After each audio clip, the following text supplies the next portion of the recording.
I'm not even gonna lie, the intro took me like an hour to make. Yeah, my name is Andy, welcome to my channel. This is a new series on my channel that goes by the name of 3-episode rule. Let me just quickly explain to you guys what it is. Every anime fan should know what the 3-episode rule is. Basically, where you watch 3 episodes of a single anime, and you can decide if you want to watch it or drop it after those 3 episodes. So yeah, I decided to take that and turn it into a video idea because I'm not very good at coming up with ideas. What am I saying? So yeah, this is basically like a short format style of like a review video.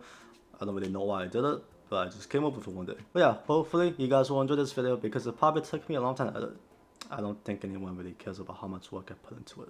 Okay. Before we actually get into the video, let me just quickly talk about the genre shoujo. For anyone that doesn't know, shoujo is basically the opposite of shonen, which means the target demographic is more so aimed towards teenage girls. I personally don't really know how to feel about the genre shoujo, and that's mainly because of how little I actually know about it. Although I do know like a good amount of shoujo anime, the only one that I've actually watched is Ometarou, and let's just say I'm not very fond of that anime. And I guess Umetarou can also be considered a shoujo, and I actually enjoyed that one quite a bit. But besides that, I haven't really checked out any other shoujos, and after leaving the genre shoujo untouched for around a year, I decided to give it another shot. And that's where the anime Gekkan Shoujo or Monthly Girls Nozaki-kun comes in. So this anime actually isn't classified as a shoujo, but like, just look at this fucking cover.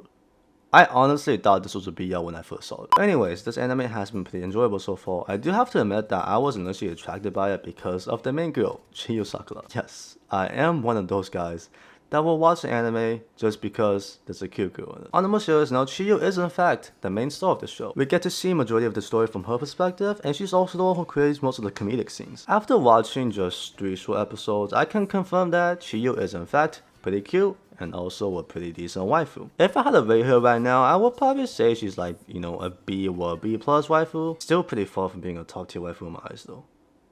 Oh, I think I'm getting off topic. The story starts off with Chiyo confessing to the guy she likes, but instead of getting a direct response from him, she ends up getting an autograph. This is where we find out that the guy that Chiyo confessed to, Umetarou Nozaki, is actually a famous shoujo mangaka. Honestly, this is kinda Chiyo's fault because the way she confessed to him, she basically said something along the lines of, I'm a really big fan of you, and obviously as like, you know, a mangaka, you're gonna think they're like a fan of your writing. But yeah, the story progresses of the two spending time together, and they will sometimes even work on Nozaki's manga together. We get introduced to a few characters in these 3 episodes, but not much happens outside of that. I headed into this anime not really taking it seriously, just looking for something I can enjoy. And I would say Monthly Girls Nozaki-kun perfectly fits that description. It's a really light-hearted rom-com slash kind of slice of life anime that will entertain you but also keep you invested at the same time. All of the characters are pretty decent, and although not too much has happened story-wise, there kind of has been a clear path slash goal it's trying to reach. And that goal is for Chiyo to end up with one of the guys. Although Chiyo does have a huge crush on Nozaki at the moment, she can obviously change her mind as the story progresses. We haven't really seen too much of the characters yet, but if you do just a little bit of research,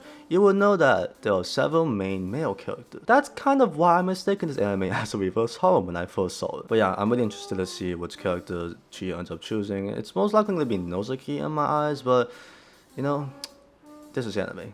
Things could change pretty fucking quickly. The animation and music for this anime are also pretty decent. This anime did come out in 2014, and majority of anime that came out after 2012 won't disappoint you animation wise. But I personally like the way this anime takes them into the comedy scenes and like boosted them even more with several hilarious facial expressions. See, as a manga reader, that's one thing I'm really scared of when, you know, manga gets adapted to animes. Because when it comes to comedy slice of life manga, there's always a lot of facial expressions involved, and sometimes they just can't get animated. But in cases like Monthly Girls Nozaki-kun, and I guess you can also put Nagatoro-san in this list, they do a pretty well job animating those facial expressions. And yeah, the OSTs also weren't half bad. The opening and ending are pretty good, and there are certain soundtracks that I like a lot as well. I don't remember the exact one, but I think it's the first soundtrack that I personally liked a lot. When Chiyo was confessing to Nozaki-kun, I think that's the one that popped up, and you know, I liked it.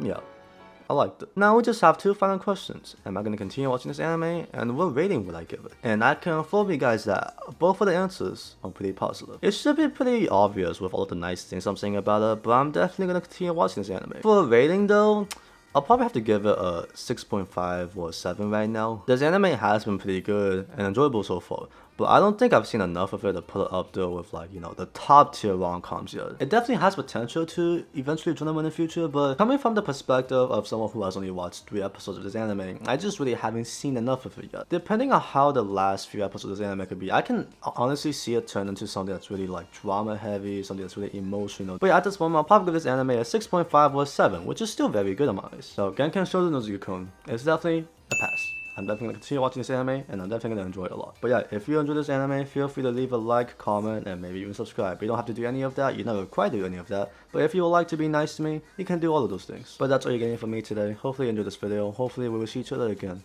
And yeah, peace out.